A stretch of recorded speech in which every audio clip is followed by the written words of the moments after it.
박지원입니다. 윤석열 대통령이 당선된 지 정확히 오늘이 2년 반 되는 날입니다. 그동안 국민과 대통령은 딴 세상에서 살았습니다. 우리 국민이 달나라 국민입니까? 대통령이 달나라 대통령입니까? 같은 나라의 국민입니다. 저는 대통령께서는 국정에 대한 확고한 비전을 가지고 항상 그것이 국민들의 인기를 얻는 것은 아니지만 국가를 위해서 할 일은 하겠다 하는 생각을 가지시고 국정에 임하시고 있다, 그렇게 생각합니다. 그렇게 안 하니까 문제예요. 대통령 눈치보다 골든타임을 놓쳤습니다. 누가 국민을 죽음으로 몰아가고 있습니까? 의사입니까? 정부입니까? 대통령입니까? 저는 과거의 정부들, 왜냐하면 힘들고 어렵기 때문에 어려운 결정을 안 하셨던 정부들에게도 책임이 있다, 이렇게 생각합니다. 2019년 2월 6일 연합뉴스에 난 거를 보면 설 연휴 근무 중 중앙응급의료센터장이 별세를 했어요. 됐습니다. 그리고 응급실 됐어요. 뺑뺑이. 누가 살인자입니까? 살인자는 없죠. 그런데 국민은 죽어가지 않습니까? 그러나 이러한 의료계 뺑뺑이는 10년 전서부터 엄청나게 있었습니다. 바로 그렇기 때문에 그대로는 못 갑니다. 우리가 2000년도에 의료 파업이 6번이나 있었지만 응급실, 중증 환자실 이런 데는 다 의사들이 지켰습니다. 그러나 이 모양 이 꼴은 아니었어요. 아닙니다. 응급실이 맞습니다. 불만 켜놓고 문 열어놓으면 응급실입니까? 의원님, 이건 24시간 문 열고 불 켜놓는 편의점이 아니에요. 의사도 있어야 되고 간호원도 있어야 되는데, 물론 과거에도 응급실 문제 있었습니다. 그렇지만 지금 현재의 이 모양 이 꼴이 아닌데 그 책임이 누가 있습니까? 지금 누가 누구를 손가락질하고 글쎄, 누가 누구의 책임이라고 얘기하고 그런 것은 아니라고 생각합니다. 전화를 걸 정도면 응급실 안 가도 된다. 이 국민 연장 지르는 소리 아니에요? 의원님, 동아일보 23년 3월 28일 서울 한복판에서 응급실 찾아 표류 75분간 병원 26곳 전화, 이런 일들이 일어나고 있었습니다. 이 얘기는 우리가 정말 여야 말씀하셨으니까 천광암 칼럼 보셨어요? 나라가 망해가고 있어요. 의원님의 걱정과 충정, 국가에 대한 애국심은 제가 잘 압니다. 일관 파견하면 다 해결됩니까? 의원님께서 아셨던 2000년 의학 분업 시 우리 정부가 했었던 그러한 지금 전례를 저희가 밟고 잘 해결하도록 우리 여야가 협조를 해야 된다고 생각합니다. 누가 누구를 손가락질할 때가 아닙니다. 잘못해놓고 손가락질 안 하는 총리, 권력서열 1위가 누구입니까? 죄송합니다. 우리나라에서요? 우리나라에서. 글쎄요. 우리나라의 민주공화국의 권력서의 1위라는 게 있을까요? 그런데 우리 국민들, 모두 다 국민들을 위해서 우리 국민들은 김건희 대통령, 윤석열 영부남 하면서 권력서열 1위가 김건희라는 소리가 들려오는데 총리는 아직 못 듣고 있어요? 저는 그거는 완전한 가짜 뉴스고 선동입니다. 국정 도도처처에서 김건희 여사 그림자가 어른거립니다. 왜 김건희 여사 앞에만 쓰면은 여당, 검찰도 경찰도 권익위도 방통위도 감사원도 자가만 집니까? 대통령께서 여사만 싸고 돌고 있기 때문 아니겠습니까, 여러분? 의원님, 잠깐. 누구보다도 의원님을 옆에서 잘 모시고 같이 일했던 들어가세요. 법무장관 나오세요. 전직으로서 동의하기가 어렵습니다. 예. 네, 감사합니다. 조용히 하세요. 여당은 좀 들어야 돼. 야당 되면 소리 지르세요.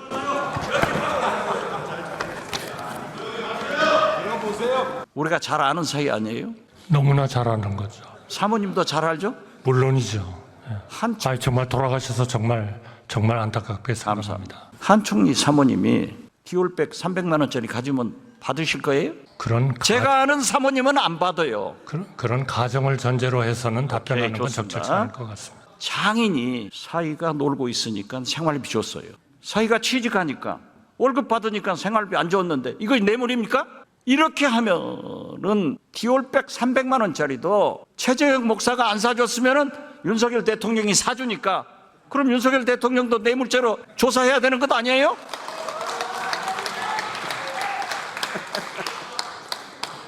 저는 의원님과 저는 그런 얘기를 할 정도의 관계는 아니라고 생각합니다. 네, 그렇게 말씀하셔야 총리 오래 하십니다. 아니 제가 존경하지 않습니까 의원님을. 한덕수 경제수석, 비서실장님 하셨잖아요. 제가 비서실장 했잖아요. 제가 추천해서 오셨잖아요. 우리가 김대중 대통령 모시면서 IMF 외환위기도 극복해봤고 그 경제수석 때 스크린 쿼터 얼마나 소신 있게 반대했어요. 왜 지금은 말씀 못 하십니까? 무엇이든지 대통령님께 도움이 되는 말씀이라면 하겠습니다. 그러나 가짜뉴스와 선동을 전제로 해서 말씀드릴 수 있다고 가짜 뉴스가 아니고 진실도 말을 못하니까 우리 국민만 불쌍한 거예요. 대통령이 잘못하면 총리라도 잘해야 될 것 아니에요. 잘하겠습니다. 이재명, 민주당, 문재인 전 대통령 때려잡는 데만 금메달 따서 되겠어요? 때려잡으라는 물가 잡고 은행 금리 잡고 의료 대란 잡아야 된다고 해야 성공한 대통령이 될 수 있는 것 아니에요? 지금 물가와 금리는 그런 방향으로 가고 있지 않습니까? 물가는 2%입니다. 8월 달에. 이거는 전 세계에서 거의 가장 좋은 실적입니다. 그러니까 미국보다도 더 좋아요. 대통령이 기자회견 하면서 경제 좋다. 민생은 어렵다 그러셨습니다. 경제 좋아요? 민생은 어렵습니다. 민생은 어렵잖아요. 맞습니다. 예. 1년에 100만 개씩이 없어집니다. 경제 좋다가 좋아요? 그러나 130만 개 그래서 기업들이 우리는 들어옵니다.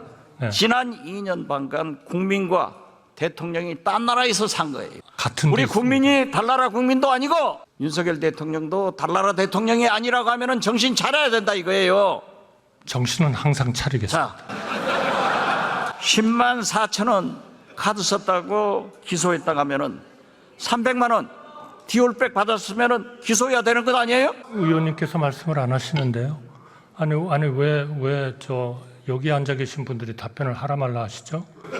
의장님 그게 맞습니까? 총리, 그 순한 한덕수 총리가 요즘 대통령이 싸우라고 하니까 국회의원들의 질문에 저돌적으로 반항을 하고 있어요. 죄송합니다. 청문회 나온 사람들도 다 국회의원하고 싸우자는 거야. 대통령께서 총선 패배하고 뭘 하겠습니까? 모두 내 잘못이다. 나부터 잘하겠다. 했는데 여당 당선자들 모여놓고 거부권이 있으니까 싸우라? 세상에 어떤 부모가 자식들에게 싸우라 하고 어떤 대통령이 여당 국회의원들에게 야당과 싸우라고 하는 사람이 있었어요? 김대중 대통령께서 저한테 싸우라고 할 때 제가 싸우던가요? 저 안 싸웁니다. 김대중 대통령이 싸우라고 하는 것은 정의를 위해서 했어요. 맞습니다. 국정을 위해서 싸우라고 하셨어요.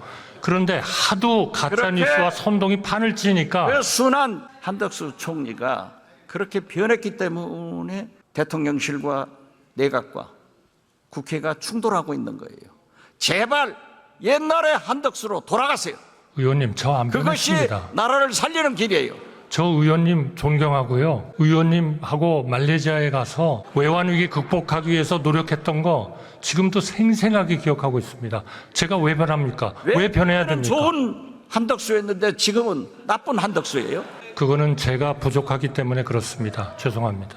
자, 이번에 우리가 반쪽 광복절 37년 만에 처음으로 반쪽 개원식을 했습니다. 대통령께서 국회와 국민을 졸로 보고 있기 때문에 총리부터 이렇게 바뀐 겁니다. 잘 생각하세요. 아주 잠을 안 자면서 생각하겠습니다.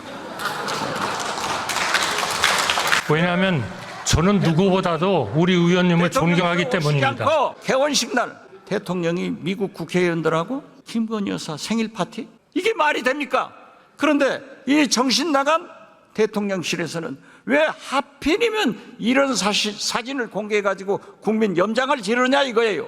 그거는 제가 보기에는 이제까지 그 비서실장으로서 공보수석으로서 홍보수석으로서 모든 정권에 걸쳐서 최고였던 박지원 의원님을 따라갈 사람이 없기 때문입니다. 그렇죠. 그러니까 DJ께서 그러셨습니다. 그러니까 윤석열 대통령한테 건의해서 나를 데려다 쓰라가세요. 그렇게 건의하겠습니다. 취임해가지고 10일 날 취임해가지고 5월 11일 날 아침 9시에 너 나가 이런 인사를 하기 때문에 실패하는 거예요. 그러면 삼청동으로 초청이나 한번 해보세요. 사실은 저는 국정원장실에서 한 번쯤 부를 줄 알았습니다. 국정원장은 외부 인사를 잘 안 불러요. 근데 거기에 가봤다는 기자들이 너무 많더라고요. 저렇게 쫄랑쫄랑 덤비니까 대통령이 하는 짓을 총리가 배우고 국회의원들, 장관들이 도전하는 거예요. 그러면 안 돼요. 들어가세요. 네, 잘하겠습니다. 다시 한번 또 총리 나오세요. 해남 농민에서 시위를 하는데 현수막이 쌀값은 올리고 대통령은 내리자. 이것이 농어민의 마음이고 국민의 생각입니다. 그 구호에 대해서 어떻게 생각하세요? 우리 농민들이 그동안에 경제 발전에 기여한 바가 대단히 큽니다. 따라서 농민들이 적절한 소득을 올리는 것은 대단히 중요하다고 생각합니다. 의원님께서 잘 아시다시피 그러나 그 방법을 우리가 소비는 줄고 공급은 상당한 공급을 하는 이 기본적인 것을 조금 시장에 의한 수요 공급을 함으로써 우선 좀 해야 되겠다. 그러나 가끔 국가가 필요한 경우에 개입을 해서 그 가격이 너무 떨어지지 않도록 이렇게 해야 된다. 저는 그렇게 생각합니다. 다만 상시적으로 일정한 가격을 보장해라. 이렇게 되면은 수요는 계속, 공급은 계속 더 늘 거고 수요는 결국 계속 줄어들 가능성이 많습니다. 따라서 그야말로 새로운 농산물을 저희가 만들고 수요가 많은 밀, 콩 이런 쪽으로 가야 된다. 이렇게 생각합니다. 의원님께서도 아마 그런 정책을 좀 지지하시지 않을까 저는 그렇게 생각합니다. 대통령께서 농민들 앞에서 공개적으로 쌀 80kg 한 가마에 20만 원 주겠다. 거짓말했어요. 그래서 저는 총리께 말씀드립니다. 대한민국에서는 딱 두 분만 바뀌면은 잘 삽니다. 윤석열 대통령과 김건희 여사가 바뀌어야 국민도 편안하고, 만약 바뀌지 않으면 국민도 불행하고 나라도 망하고 대통령 내부는 험한 꼴 당한다. 이 말씀 드리면서 들어가시겠습니다.